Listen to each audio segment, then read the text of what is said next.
En 14 ans, les lieux du crime n'ont pas beaucoup changé. Omer Stragier était commandant de police à l'époque. Il n'a pas participé à l'enquête, mais se souvient très bien des faits. Voilà, donc les enfants jouent ici, hein, et les cadavres ont été trouvés. 2 cadavres d'enfants retrouvés, le crâne fracassé à coups de pierre. C'était le 27 septembre 1986 à Montigny, dans la banlieue de Metz, le long de cette voie ferrée désaffectée. Là. Alexandre et Cyril avaient 8 ans. Le meurtre de ces 2 enfants bouleverse la région. 7 mois après le crime, on pense trouver le coupable, Patrick Dils. Il n'a que 16 ans. C'est un apprenti pâtissier qui habite juste à côté, un adolescent sans histoire qui n'avait jamais eu affaire à la justice jusque-là. Patrick Dils avoue en garde à vue. Curieusement, il n'est pas le premier. 2 autres suspects ont fait avant lui des aveux précis avant d'être innocentés. Patrick Dils est donc le 3e, mais les enquêteurs en sont sûrs, c'est lui le meurtrier. Une semaine à peine après son arrestation, la justice organise une reconstitution. Le commandant Stragier s'en souvient très bien. Ce jour-là, il est chargé du service d'ordre. Le brigadier qui avait découvert le corps des enfants n'était pas convié, pourtant il est là et cherche à intervenir. Selon lui, rien dans la reconstitution du crime en cours ne correspond à ce qu'il a vu 7 mois plus tôt. Et puis arrivé près de lui, je dis, mais brigadier, attendez, là vous perturbez le truc. Non, non, mais commandant, mais vous voyez pas, mais c'était pas comme ça du tout, c'était pas ça du tout, mais non. Mais enfin, je dis, mais brigadier, c'est une technique d'instruction, simplement de reconstitution. Laissez faire, ce sont des professionnels, enfin, brigadier. Mais non, commandant, il est vraiment excédé. Mais vous ne voyez pas qu'on fait faire n'importe quoi, qu'on lui fait faire n'importe quoi, qu'il reconnaît n'importe quoi. Allez, brigadier, ça suffit. À l'évidence, les protestations du brigadier n'intéressent personne. En 1989, Patrick Dils devient le plus jeune condamné à perpétuité de France. Pourtant, au cours du procès, l'avocat d'une famille de victimes lui-même a commencé à douter de sa culpabilité. La vérité, c'est que ce procès laisse un très mauvais goût sur le plan de la justice et qu'il faut aujourd'hui, avec beaucoup de retard, rechercher la vérité. Vous auriez été juré, vous auriez fait quoi? J'aurais été juré à l'époque, j'aurais eu un doute et je n'aurais pas condamné l'intéressé. Jean-Claude, lui aussi, avait un doute. Ce kinésithérapeute est un ami d'enfance de Patrick Dils. Il a toujours pensé que la personnalité du meurtrier présumé ne collait pas avec le crime. C'était la violence du crime par rapport au Patrick que je connaissais, qui était un garçon qui était extrêmement calme, extrêmement posé, qui abhorrait tout ce qui était jeu violent. Et en fait, le crime tel qu'il a été commis est vraiment un acte de malade mental, de fou, avec une violence extraordinaire. Astrid est femme de ménage, c'est une amie de Jean-Claude. Au départ, elle ne connaissait pas Patrick Dils. Les dernières nouvelles, ça donne quoi? Patrick, coup-ci, coup-ça. Ouais, il déprime, non? Un petit peu. Avec quelques amis, ils fondent il y a 6 ans un comité de soutien. Plusieurs fois par mois, ils se réunissent pour étudier le dossier Dils, mais sans trop en parler autour d'eux. Dès qu'on en parlait un petit peu autour de nous, aux personnes proches... Il a avoué, c'est lui. Voilà. C'est tout. Il a avoué. Et puis bon, l'attitude des gens était un petit peu négative, entre guillemets, à notre égard. On se disait, vous prenez pour qui pour faire ça? Vous n'êtes rien. En recoupant les procès-verbaux, ils mettent pourtant en évidence des contradictions. La position des corps, par exemple. Les enfants se trouvaient là. À aucun moment dans ces auditions, Patrick Dils ne situe les cadavres au bon endroit. C'est comme très important parce que c'est surtout sur des choses comme ça que nous, on a continué notre combat. Parce que si tout avait été juste, vous croyez qu'on aurait continué? On n'aurait pas continué. Tout ce que nous avons fait, tout le monde peut le vérifier. Je veux dire, ce n'est pas des choses en l'air. Et c'est là où nous, on ne comprend pas, par exemple, c'est que ça n'a qu'à l'époque, ils n'ont pas vu ça. Autre contradiction, l'heure du crime. Elle est d'abord fixée par les médecins aux alentours de 18 h. À ce moment-là, Patrick Dils est en week-end avec ses parents. Sur la base d'un simple témoignage, elle est retardée à 18 h 50. Patrick Dils vient à l'heure de rentrer.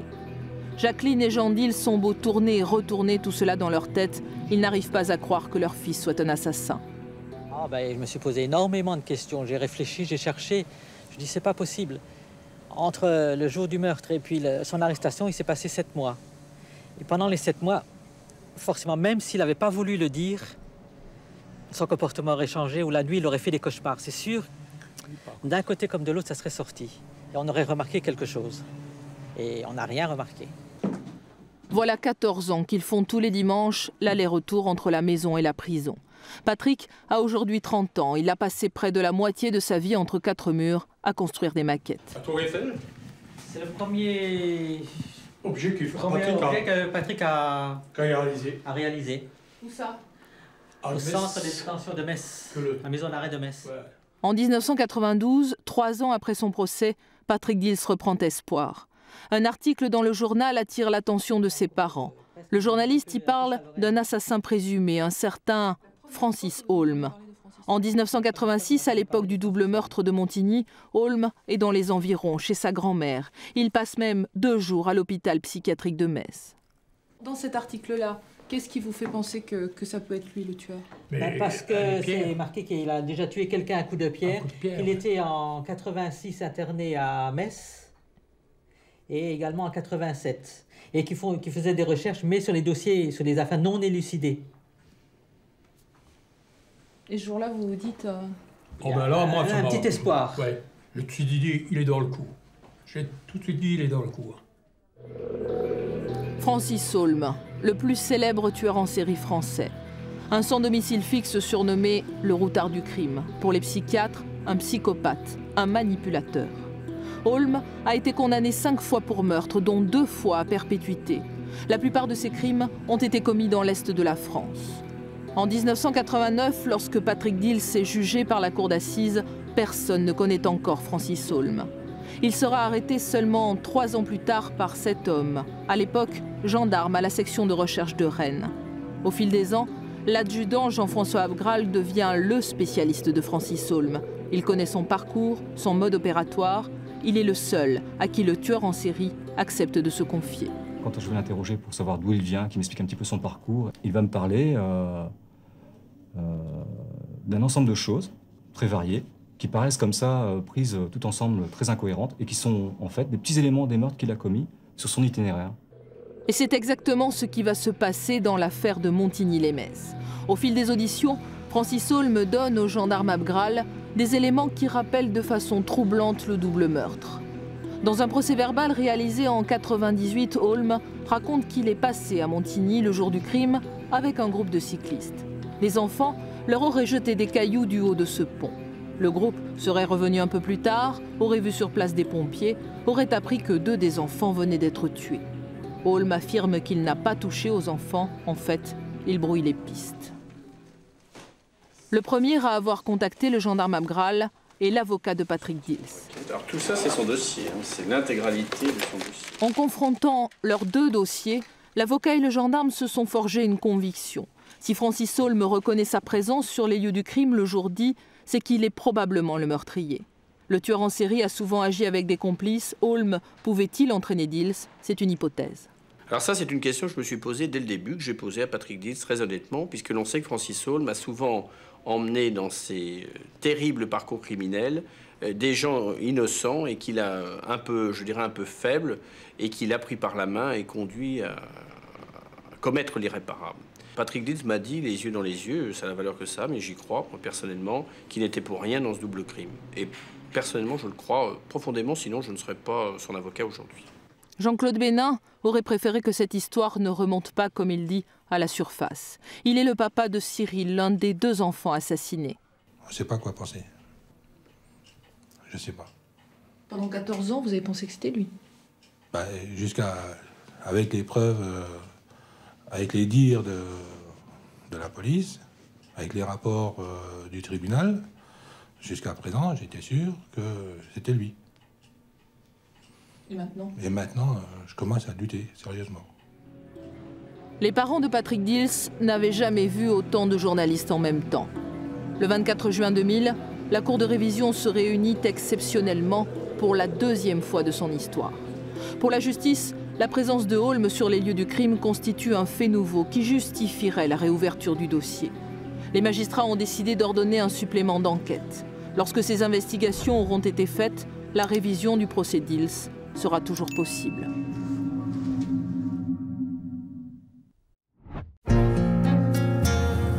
L'histoire chancelante de Patrick Dils, né trop grand, avec un nez trop long et des cheveux trop roux, a failli l'emprisonner à perpétuité. Ce vieil adolescent enfermé à l'âge de 16 ans Avec sa gueule de coupable idéal et son regard fuyant, s'est mué en homme libre qui, faute de rattraper le temps perdu, a décidé de le goûter. Patrick Dills, ça fait 6 mois que vous êtes sorti. Est-ce qu'en 6 mois, on s'habitue à la liberté?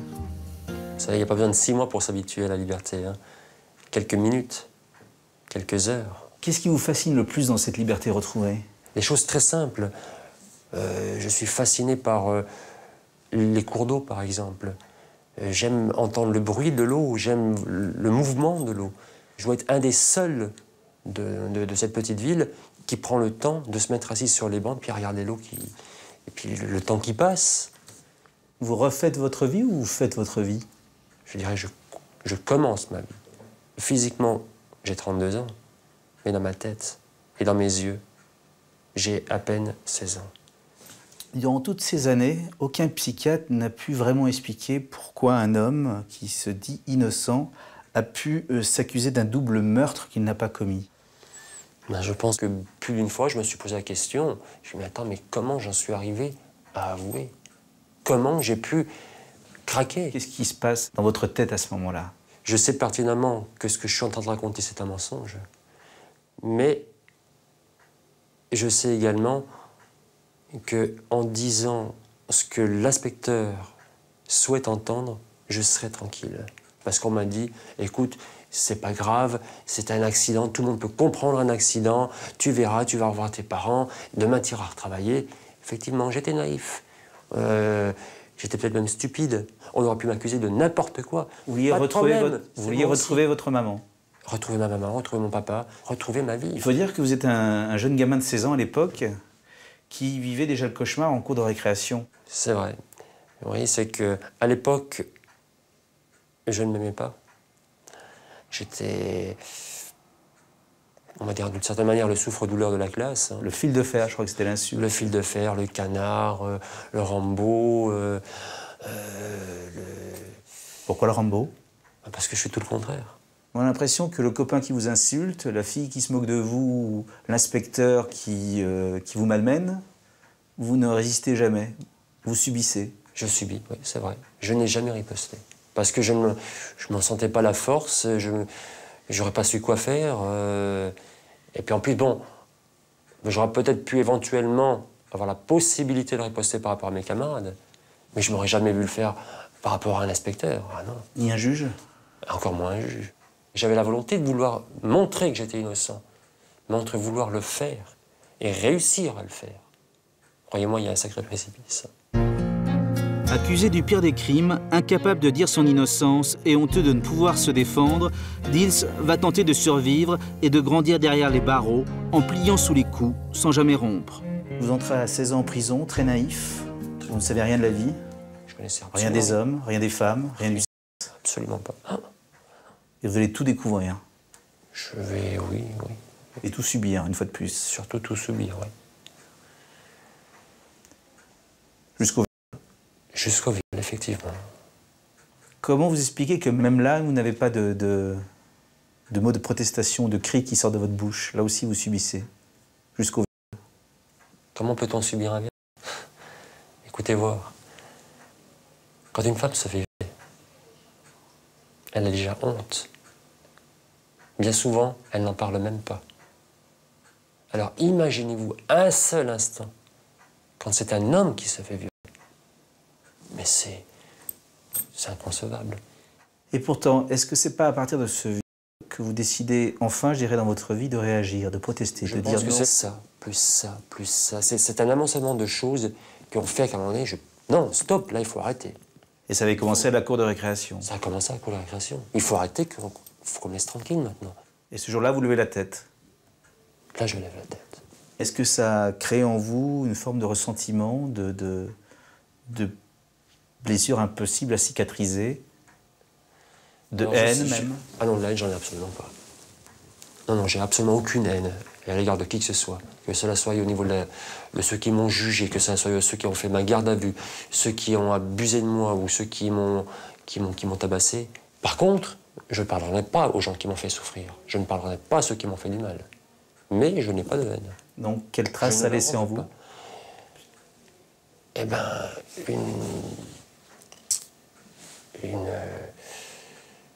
il y a une blessure, il y a une déchirure dans ma chair de toute manière, il y a une souffrance psychologique. Même si je m'intègre très bien dans la vie, dans cette vie d'homme libre, il ne faut pas croire que c'est facile tous les jours. Et il y a des moments, lorsque je suis seul, je me dis, mais attends, je suis fatigué, je suis usé, on m'a usé. Et qu'est-ce que j'ai aujourd'hui? Ah oui, on m'a rendu mon honneur, on m'a rendu ma liberté. Et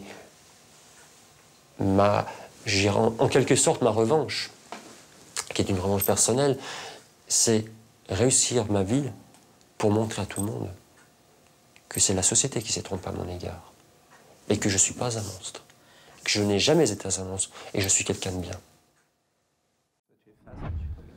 Un jardin au cœur de Saint-Germain-des-Prés, une orangerie transformée en studio. Jane Iland, romancière, figure de la jet set, pose chez le photographe des stars, Jean-Daniel Lorieux. Très beau. Portraitiste de Jacques Chirac et ami des top modèles. Séance photo pour Vanity Fair, le prestigieux magazine américain. Voilà, tu vois, comme ça, tu auras le titre ici pour toi dans Vanity, le titre, et le texte sera là sur toi. Oui. Finalement, la vraie jet set, c'est celle dont on ne parle pas, c'est la discrétion. Et je crois que Jane en fait partie, vraiment, vraiment. Issue d'une famille bourgeoise de Calais, Jane rejoint Paris à 20 ans.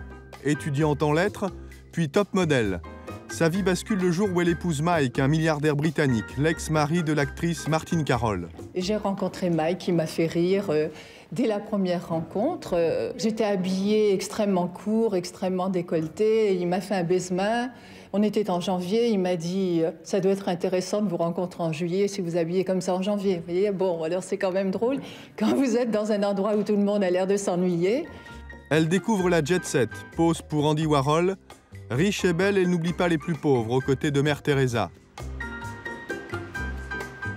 Un palace à 2 pas de l'Arc de Triomphe. Suite à 5000 francs la nuit. Résidence secondaire pour Jane. On est un peu hors du temps quand on vit dans un hôtel. Et comme vous l'avez remarqué en ce moment, c'est pas franchement très excitant. Comme ça, on a l'impression de vivre dans l'ombre des stars, des savants, des artistes qui sont passés par ici. On peut rêver un peu. On part dans 10 minutes. Dans sa vie, il y a un autre homme qui compte, bien loin de la jet set. Francis Holm, le plus célèbre des tueurs en série français. Dans son deuxième roman, Portrait d'un tueur, Jane a reconstitué l'itinéraire de ce meurtrier. Pourquoi Holm? Le déclic, c'est cette photo parue en 93. J'ai pensé qu'il ressemblait à un animal traqué.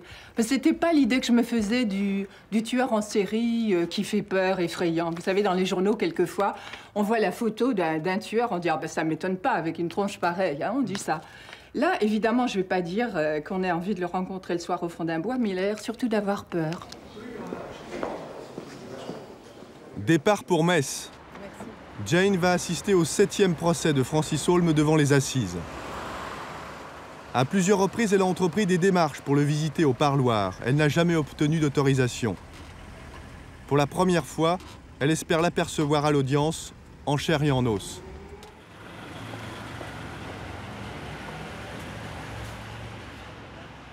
Qu'est-ce que vous faites? Mais je mets un peu de parfum, je sais pas, je trouve que c'est un peu... Ça sent le renfermé.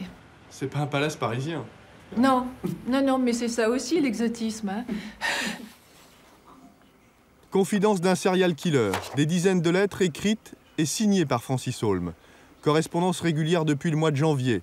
Jane répond et lui envoie 500 francs par mois. Qu'est-ce qu'il vous dit, par exemple, si vous en lisez une au hasard? Vous savez, je pense tout le temps à vous et à Mike. Je suis en bonne santé, je fais toujours mon travail d'agrafe pour le moment. Il range des agrafes dans des boîtes. Voilà. Je suis seule. Je souffre beaucoup de la solitude. J'ai l'aumônier de la prison qui me rend visite le mercredi après-midi. Ça me fait un peu parler avec lui. Il est très gentil. Ça vous touche, ces lettres? Oui, beaucoup. Qu'est-ce que vous ressentez quand vous les lisez comme ça? De la compassion et puis une vie effroyablement gâchée, du début jusqu'à la fin. Il a 42 ans, mais c'est comme s'il en avait 200 ou je sais pas. Ça, c'est la dernière. C'est la dernière. Je vais me défendre à fond. Je ne vais pas me laisser faire. Juste la vérité. Je ne suis pas coupable. Donc, 5 points d'interrogation. On ne comprend pas très bien.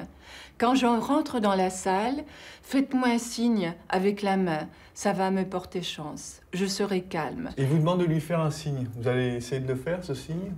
Vous avez envie de... Oui, je préférais lui sourire que lui faire un signe par décence. 8h30, Jane arrive au palais de justice. Elle aurait aimé entrer dans la salle d'assises pour parler avec l'accusé. Pas question, dit maître Glock. L'avocat d'Aulme l'en empêche. Jane devra s'asseoir avec le public. Là, je vais vraiment le voir. Alors, je me suis fait une idée à travers les lettres, peut-être un peu douce, un peu plus douce, adoucie en tout cas. Peut-être que je vais voir quelqu'un qui va me faire peur. Un monstre? Je ne sais pas. Non, jamais. C'est un être humain. Non, jamais je réfute le terme monstre. Francis Aulme doit être jugé avec Philippe Élivon pour le meurtre d'une jeune femme de 26 ans, Annick Maurice, tuée en 86 à la sortie d'un supermarché. Voici Aulme, serial killer. 5 meurtres reconnus déjà à son actif. Condamné 2 fois à la perpétuité. Aulme vieilli, amaigri par 6 ans de détention. Visage impénétrable, énigmatique. Jane est dans la salle avec le public, elle cherche son regard. Soudain, le visage d'Aulme s'éclaire. Il a reconnu Jane. Petit signe furtif, comme promis. Aulme sourit. Ils n'ont pas pu se parler, mais le contact a eu lieu.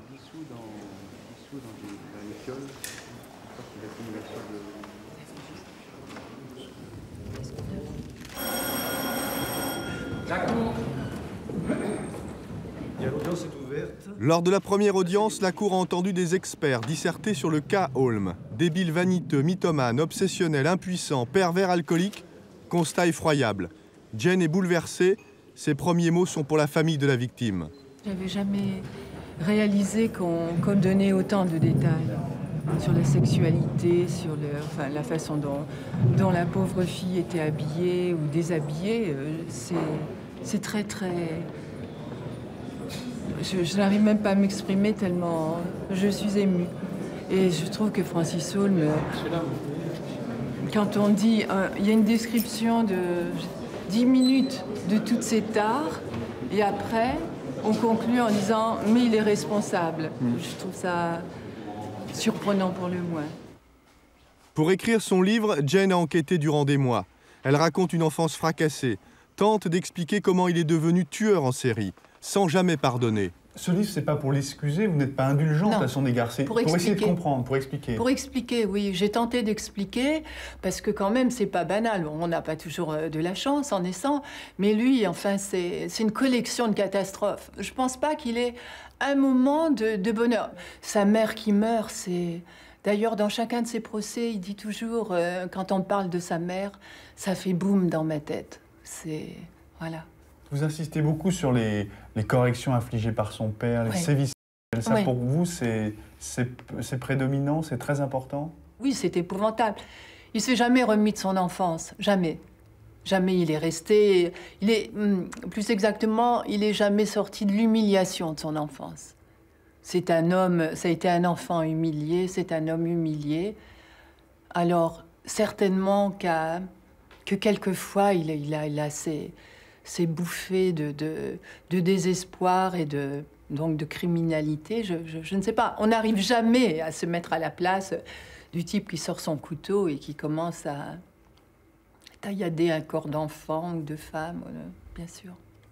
Alors voilà, Jane, là où on habitait avec Francis. La maison du malheur. La sœur de Francis accompagne Jane là où le petit Francis a grandi. Une chambre de 3 mètres carrés seulement. Être la sœur d'un tueur en série, un calvaire à vivre au quotidien. On me met le journal tous les jours sur le comptoir. Quand je vois Francis dessus, j'entends les paroles des gens. C'est un monstre, on devrait lui passer sur la chaise électrique. Ils savent pas pourtant que vous êtes sa sœur? Non, ils ne le savent pas, mais un jour peut-être qu'ils le découvriront. Parce qu'à force d'entendre des méchancetés comme ça, on commence à craquer.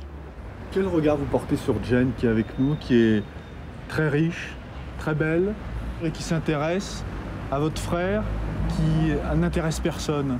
Sa richesse, je m'en fous. Sa sympathie, elle est forte, très forte pour moi. Ce qui m'a plu chez cette personne, elle est douce, elle m'a compris. Tout de suite, elle m'a compris, elle est rentrée dans ma vie. Et ce qu'elle a écrit dans son livre, dans son roman, tout de suite, quand je l'ai lu, j'avais l'impression que c'était ma maman qui le racontait. C'est ça qui m'a plu chez elle. Aujourd'hui, qu'est-ce qu'on dit de vous dans ce milieu de la jet set? Sûrement que je suis un peu détraquée, probablement, parce que les gens n'essaient pas de comprendre ou alors pensent que j'ai une fascination morbide, ce qui est enfin, stupide, franchement. J'ai plein d'amis qui n'ont pas lu mon livre, parce que le sujet les révolte. Mais c'est pas parce qu'on ignore les choses qu'elles n'existent pas, de toute façon. Dernièrement, on a été une jeune femme, jolie, 20 ans, assez violente. Mais qu'est-ce que ça veut dire? De toute façon, votre livre, haussement d'épaule, ça ne m'intéresse pas du tout. Alors je me suis tournée vers elle, je n'étais pas gentille. Je dis, mais c'est vous qui ne m'intéressez pas du tout. Parce que vous êtes un peu predictable. Hein? On sait ce qu'elle va dire, on sait ce qu'elle va faire. Tandis que je suis plus intéressée par les gens qui me surprennent, même en mal. Après cette biographie, Jane veut tourner la page. Elle achève son 3e roman, sur les gentlemen, les serial lovers.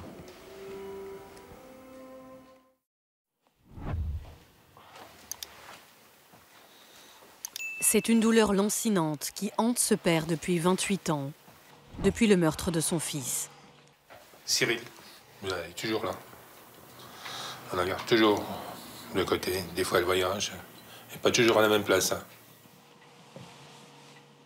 C'était comme ça qu'il était habillé. Et c'est comme ça qu'il est parti. Le couple que Jean-Claude formait avec la mère de Cyril n'a pas survécu au chagrin. Pour supporter l'absence, ce chauffeur de car s'est noyé dans le travail. On vit avec. On y pense, mais à certains moments. Pas tout le temps. Quand il y a des moments creux, ça vient d'un seul coup. Ça remonte dans l'esprit. Rien qu'en voyant des petits oiseaux, des gosses qui passent. Bon, là, à ce moment-là, on s'imagine toujours le petit qui arrive comme ça. Le pire pour Jean-Claude, c'est qu'après 3 procès, le meurtrier de son fils n'a toujours pas officiellement de visage. Car ce père est au cœur d'une épopée judiciaire, l'affaire de Montigny-lès-Metz. Un crime d'enfant pour lequel Patrick Dils a passé 15 ans en prison avant d'être innocenté.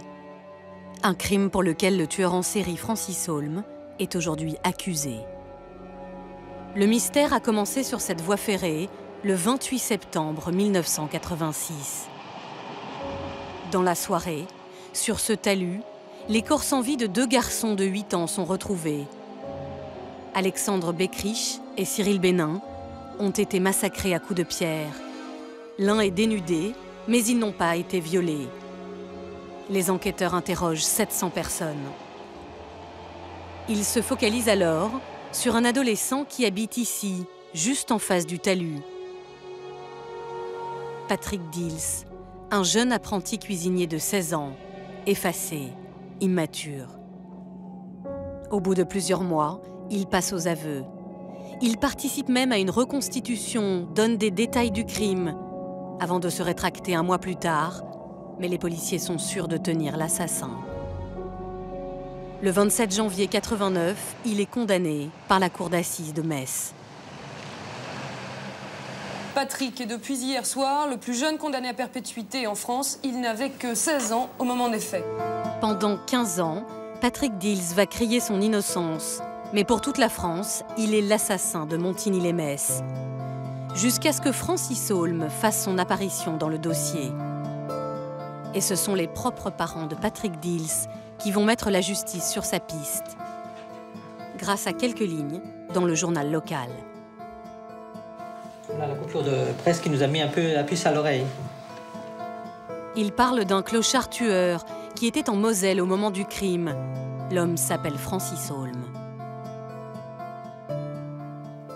Dans cet article-là, qu'est-ce qui vous fait penser que ça peut être lui le tueur?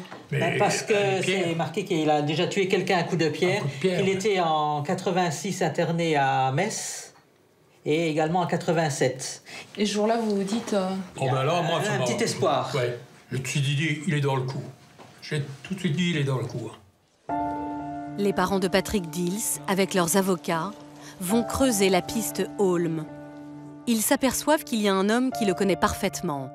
Ce gendarme, Jean-François Abgraal, qu'il a arrêté pour le meurtre d'une jeune femme. Au fil des mois, le gendarme est devenu le confident du tueur, qui lui a révélé à demi-mot avoir commis d'autres crimes.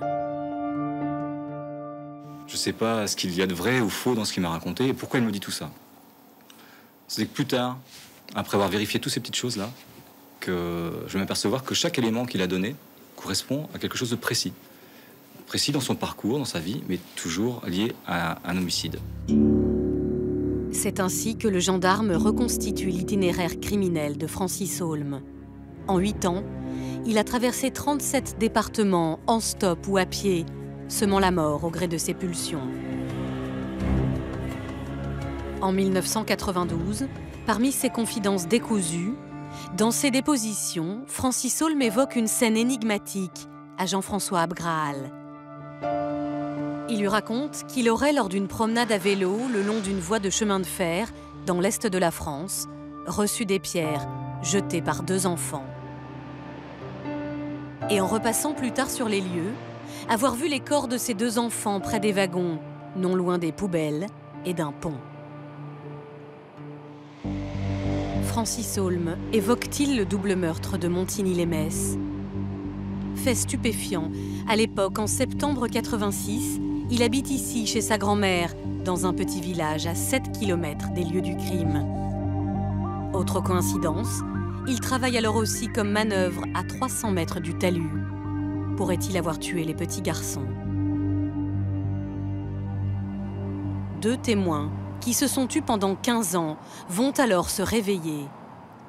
2 hommes qui pêchaient ici le jour des meurtres.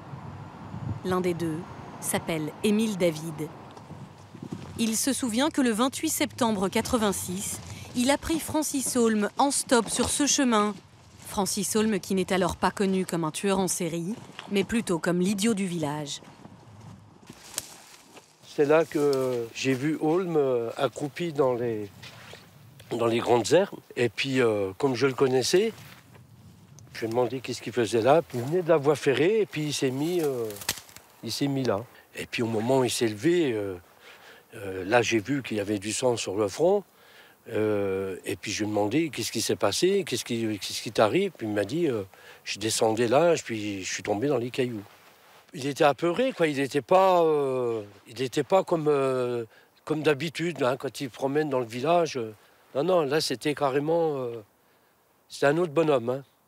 Pourquoi est-ce que pendant 15 ans, vous n'avez rien dit? Nous, on n'est pas des enquêteurs. On a ramassé Francis Holm, on l'a déposé chez sa grand-mère. Et on n'a jamais entendu dans les journaux parler de Francis. Donc pourquoi aller dire qu'on a ramassé... ça aurait été un autre, c'était pareil. C'est qu'à partir du moment où on a parlé de lui pour cette affaire, et là, il a fallu parler. On avait quand même notre conscience que le jour-là, on l'a ramassé. Il faut quand même qu'on dise les choses. Surtout qu'à quelques kilomètres, au bout de cette voie ferrée, se trouvent les lieux du crime. Ces nouveaux éléments font l'effet d'une bombe. Patrick Dils est rejugé 2 fois, puis finalement acquitté en 2002. Un choc, un retournement inimaginable pour les familles des petits garçons. La grand-mère d'Alexandre, Ginette Beckrich, est complètement déboussolée. Voilà. On se demande vraiment, qu'est-ce qui se passe là? On se demande. On trouve pas ou on trouve ou quoi? On condamne, on met en prison 15 ans, on sort, on va rechercher un autre, on dit c'est peut-être lui, non c'est pas lui, l'autre dit non c'est l'autre. C'est un vrai cirque. Je vous dis, c'est pas une justice, c'est un vrai cirque. Moi je demande de savoir vraiment le coupable. Que ce soit Pierre, Paul, Jean ou Jacques, c'est le coupable. Si demain on a des arguments valables, quelque chose d'irréfutable, et qu'on vient avec Holm ou qu'on vient avec n'importe qui, je serais bien obligé de... Mais pour l'instant, il n'y a rien. Pourtant, la justice ouvre une nouvelle enquête et s'intéresse à la personnalité de Francis Holm. Il est né en 1959 et a grandi en Moselle. Son père est électricien, il est très proche de sa sœur aînée, Christine. Surtout, le petit Francis voue un culte à sa mère, qu'il appelle la Sainte. Celle-ci meurt d'un cancer en 1984. 3 semaines après, il commence alors sa vie d'errance, jalonnée de crimes. Il a 25 ans. Nous avons retrouvé son père, qui vit toujours dans la région. Il accepte de parler pour la première fois. Marcel Holm, 79 ans, défend bec et ongles son fils à l'incroyable pédigré de tueur en série, condamné pour 9 meurtres. Vous avez des photos de Francis? Il y en a une qui doit traîner là. Seulement là, parce qu'à sa figure. Ah. Ça, c'est pas Francis, ça? Regardez voir. Si. Oui, c'est Francis. Non, Francis, il est gentil. Il a toujours été consciencieux. Quand il était ici, il chahutait avec les chats et tout ça, qui couraient dehors et tout ça. Je me demande si c'est pas Francis qui m'a envoyé la photo de la prison. Devant la justice, Francis Holm a toujours évoqué son enfance douloureuse et accusé son père de l'avoir tabassé et humilié. Marcel Holm se souvient, lui, d'un petit garçon doux, mais très renfermé.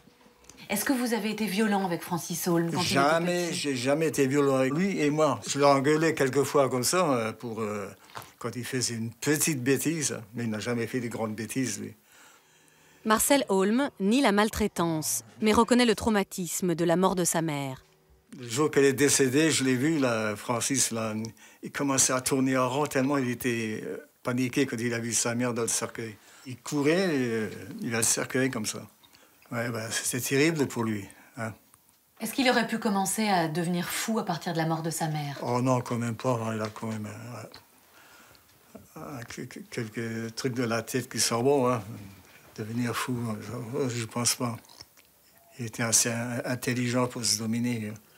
Pour Marcel, son fils est un être sensible qui n'aurait jamais pu s'en prendre à des enfants, comme dans l'affaire de Montigny-lès-Metz. Il est innocent, Francis. Et là, je peux le certifier, là, ici. Et par la suite, ça sortira la vérité. Innocent de ce meurtre-là ou de tous les meurtres? Ah, les autres, je connais pas les meurtres qu'il a fait. Il était tellement à droite, à gauche. Il y a juste les enfants, là, les pauvres enfants. Et à cause de Christine, il n'aurait jamais pu les supprimer. Parce que Christine, sa sœur avait des enfants, et ils avaient quel âge aussi, dans les 7-8 ans comme ça. Ouais. Autrement dit, selon son père, Francis Holm n'aurait jamais tué des enfants de l'âge de ses neveux. Pourtant, le tueur en série a bien été condamné pour le meurtre d'un petit garçon dans le Var, en 89, Joris. À l'époque, il avait reconnu les faits et sa sœur avait cessé de venir le voir au parloir. L'enfant était dénudé, comme à Montigny-lès-Metz. Mais y a-t-il assez de preuves pour condamner Francis Holm? L'accusation retient sa présence près des lieux du crime, ainsi que ses déclarations au gendarme Abgraal, réitérées devant les juges d'instruction. Reste un fait troublant. Contrairement à la plupart de ces meurtres, Francis Holm n'a jamais reconnu celui-ci. Son avocat a passé 20 ans à ses côtés à le défendre dans différentes cours d'assises. Dans cette affaire, c'est-à-dire Montigny-lès-Metz, il a toujours, au cours de ces 12 ou 13 interrogatoires, il a toujours protesté de son innocence. Et je pars sur cette base alors qu'il n'y a aucun élément matériel pouvant permettre de dire qu'il est pour quoi que ce soit dans cette affaire. Comment on peut expliquer que les 2 pêcheurs l'aient pris dans leur voiture ce jour-là et qu'il avait du sang? Il est tombé sur la tête. Il a un peu de sang sur le front. Rien ne prouve que ce soit le sang des enfants. En prime, dans cette énigme judiciaire, il n'y a plus aucune preuve matérielle. toutes les pièces ont été détruites, englouties par 28 ans de procédure. Les pierres qui ont tué les enfants, la porte d'un wagon pleine de sang, il n'y a plus rien. Après toutes ces années d'enquête, Ginette, la grand-mère d'Alexandre, n'a aucune conviction sur la culpabilité de Francis Holm. Impossible pour elle de faire un deuil sans vérité, quelle que soit l'identité de l'assassin. Cet individu-là est monté et qui lui a pris dans la tête de tuer ces deux gosses-là. Pourquoi? Pourquoi? Il faut vraiment avoir la peste en soi quand c'est comme ça. Hein, une peste inimaginable, incurable, impardonnable. Tout ce que vous pouvez savoir. Ah non, on ne tue pas des gosses comme ça. Ça, c'est... Francis Holm sera jugé à la fin du mois. Les familles des victimes, elles, assisteront à leur 4e procès. Les petits Alexandre et Cyril de Montigny-lès-Metz auraient aujourd'hui 35 ans.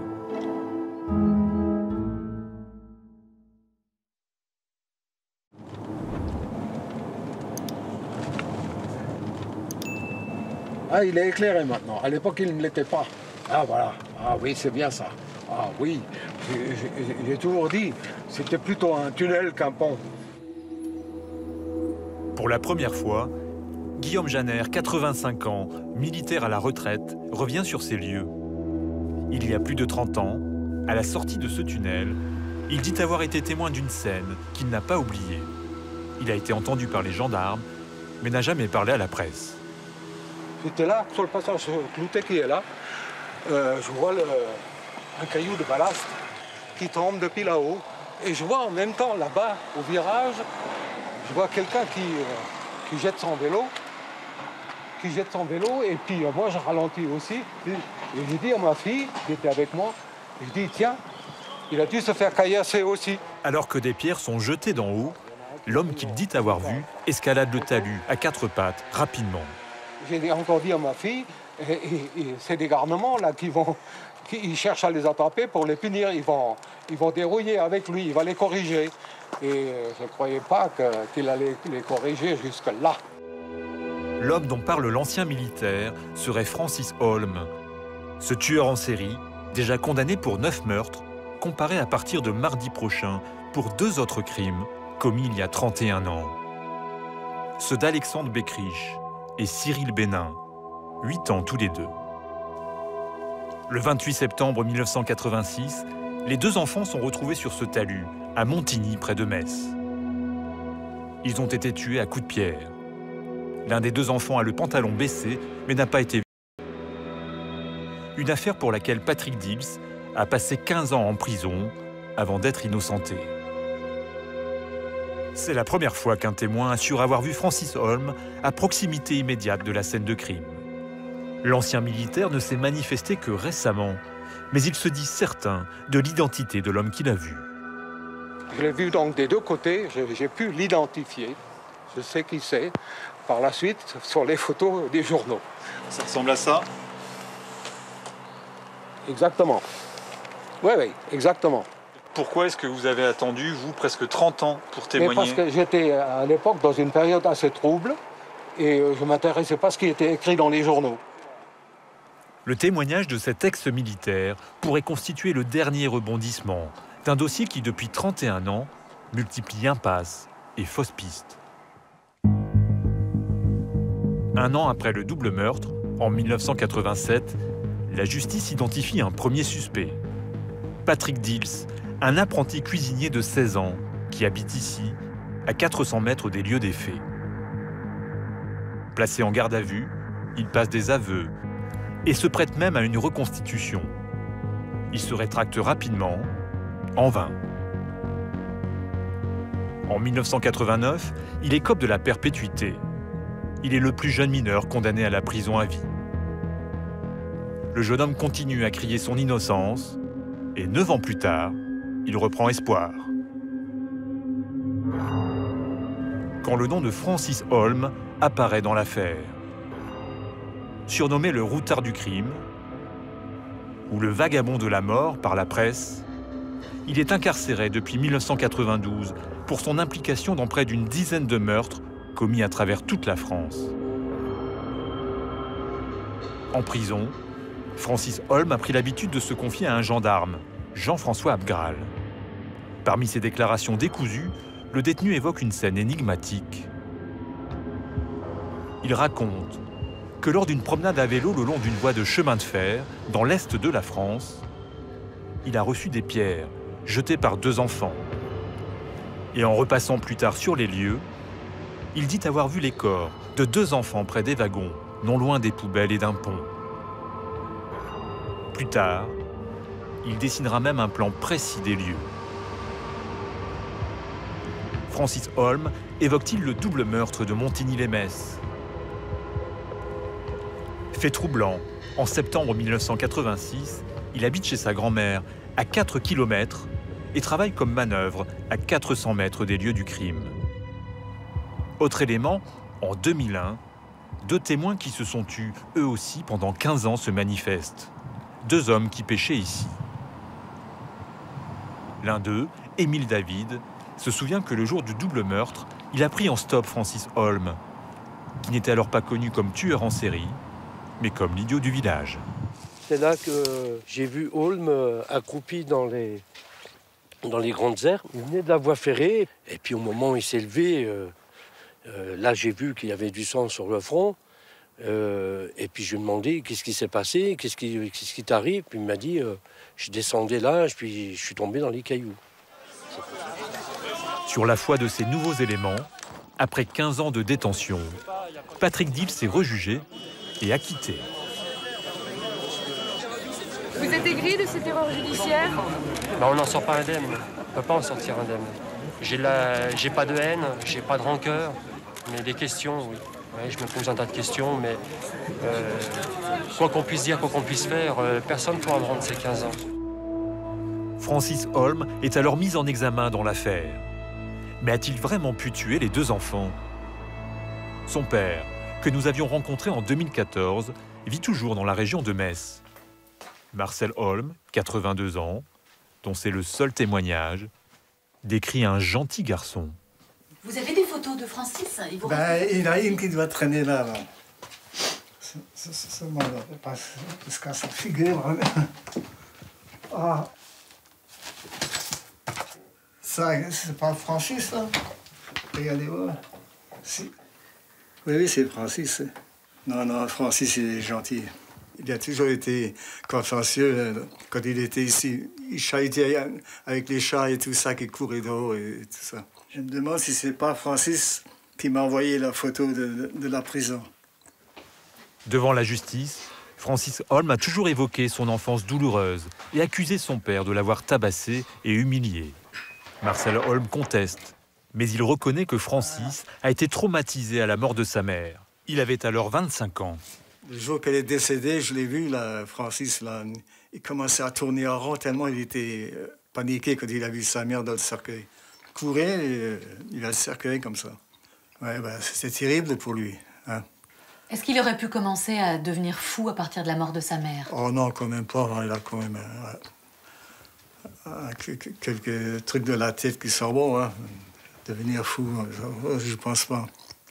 Il était assez intelligent pour se dominer. Pour Marcel Holm, son fils est un être sensible qui n'aurait jamais pu s'en prendre à des enfants comme à Montigny-lès-Metz. Il est innocent, Francis. Et là, je peux le certifier, là, ici. Et par la suite, ça sortira la vérité.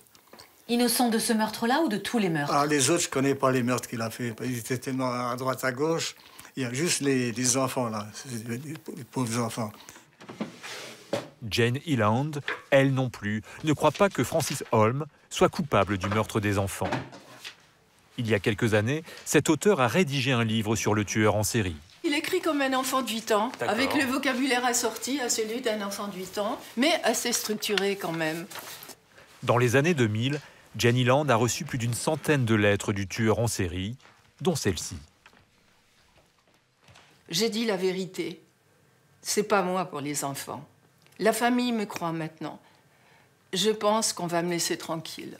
L'affaire des enfants de Montigny-lès-Metz, oui. Ça l'a beaucoup touché. Peut-être parce qu'il est innocent, ou peut-être parce qu'il se sent coupable, ou peut-être parce qu'il ne sait pas. Francis Holm, qui a avoué 9 meurtres, ni ceux de Montigny-lès-Metz. Pourquoi? La clé, c'est peut-être sa sœur, mère de 2 enfants qui l'a toujours soutenu, sauf lorsqu'il a été mis en cause dans une précédente affaire de meurtre d'enfants.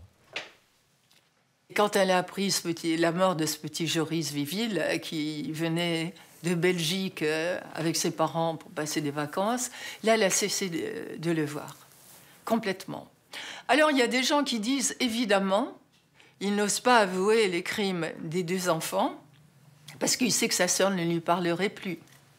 On ne peut pas dire le contraire, c'est aussi une possibilité. Francis Holm a été entendu à 16 reprises dans ce dossier, où il n'y a pas d'aveu et pas de preuves non plus. La plupart des scellés, les pierres qui ont servi à tuer les enfants, la porte d'un wagon pleine de sang, ont été détruits par la justice. Reste un faisceau d'indices. Sa présence sur les lieux du double meurtre, ses confidences au gendarme Abgral, ou encore la similitude de ces crimes, notamment le déshabillage partiel des victimes. En 2014, après 6 ans d'instruction, il est renvoyé devant les assises de la Moselle, mais le procès ne va pas se dérouler comme prévu. Dès l'ouverture des débats, des témoins surprises mettent en cause un autre homme, Henri Leclerc, qui était employé à proximité des lieux du double meurtre. Non, j'ai rien dit. En 1986, il a été le premier à avouer, avant de se rétracter. Des années plus tard, en 2012, il se serait livré à des confidences. C'est en tout cas ce que soutient cette femme, assistante d'un avocat. Il est rentré dans les détails sur son altercation avec les enfants, qu'il a eu visiblement, qui l'empêchait de travailler et qui l'irritait, qui l'excédait au plus haut point. J'avais l'impression qu'il revivait la scène par rapport au fait qu'il s'en était pris physiquement aux enfants. Il l'a précisé d'ailleurs qu'il s'en était pris à eux, mais il a répété à plusieurs reprises « je ne les ai pas tués ». Monsieur Leclerc ne m'a pas avoué le meurtre, comme il a été dit dans la presse. Il m'a fait des déclarations qui me semblent importantes aujourd'hui pour la procédure et donc je tiens à en faire part au magistrat. De son côté, à la barre, Francis Holm accuse lui aussi Henri Leclerc, qu'il aurait aperçu descendant du talus en disant « J'ai fait une connerie. Je m'appelle Henri Leclerc. » Le procès est suspendu. Henri Leclerc est mis en examen pour le double meurtre, mais après 18 mois d'investigation, finalement innocenté. Selon Maître Helbrand, son défenseur, les témoignages le mettant en cause, notamment celui de l'assistante d'avocat, Marie-Christine Blindauer, ne se sont pas révélés déterminants. Elle en a rajouté, Madame Blindauer, et en rajoutant, elle a semblé suffisamment crédible pour qu'on interrompe un procès qui, à mon sens, aurait dû, dès 2014, aller à son terme. C'est d'ailleurs à la fin ce que va dire la Chambre d'instruction, qui ne va accorder aucun crédit au témoignage Blindauer. La position d'Henri Leclerc est bien évidemment qu'il est totalement étranger au meurtre de ses 2 enfants. À partir de mardi prochain, Francis Holm, 58 ans, comparaîtra donc seul dans le box des accusés. En prison depuis 25 ans, il est actuellement incarcéré à la maison d'arrêt de Metz. En mars dernier, il a fait part aux surveillants de ses intentions suicidaires. Depuis, il fait l'objet d'une surveillance spéciale. 2 heures par jour, il écrit à une étudiante en cinéma de 22 ans. Ses seules visites régulières sont celles de sa sœur et de son avocate. Liliane Glock reçoit aussi ses appels. Pour la première fois, voici sa voix, enregistrée il y a quelques jours. Madame Glock, c'est Monsieur Holm. Il faudrait que vous veniez me voir pour faire ma défense. Qu'est-ce qu'il en est? C'est quand je passe. Et j'ai besoin de timbre pour la semaine prochaine. Je vous appelle dimanche. Au revoir. Selon son avocate, Francis Holm persiste à se dire innocent. Et ses déclarations fluctuantes sont à prendre avec précaution. Chaque fois qu'il est entendu, il y a une nouvelle version. Il reconnaît un truc en plus ou un truc en moins. Il a dit aux gendarmes « Je suis monté sur le talus et j'ai vu les corps des enfants ». Le lendemain même, il a écrit à la présidente de la cour d'assises pour dire « J'ai dit ça aux gendarmes, mais c'est pas vrai. Ils m'ont mis la pression, je savais pas quoi dire, donc j'ai dit ça ». Il faut bien se dire que c'est son psychisme. Il a un QI qui est autour des 60, la moyenne nationale étant de 100. Et 100, vous n'entrez pas à Polytechnique. Hein. Donc, bon, voilà. Moi, je crois que le condamner, ça serait une fin facile à cette affaire. 31 ans après le double meurtre, les familles d'Alexandre et Cyril, ballottées de procès en procès, de suspect en suspect, n'attendent plus grand-chose de la justice. Fait rare, maître Dominique Rondu, l'avocat de la grand-mère d'Alexandre Beckrich, doute de l'implication même de l'accusé. Il faut qu'on leur démontre une preuve absolue de la culpabilité de Francis Holm. Alors, quelle preuve? Il faudrait que Francis Holm se lève dans le box des accusés et avoue un crime qu'il aurait commis, ce crime qu'il aurait commis, avec force détails, comme des fois les détails ont été donnés antérieurement, et que l'on ait vraiment qu'il n'y ait vraiment aucune ambiguïté sur sa culpabilité. Pendant 3 semaines, plus de 80 témoins sont cités à la barre pour tenter de faire enfin éclater la vérité. Ce sera le 5e procès dans cette affaire, le procès de la dernière chance.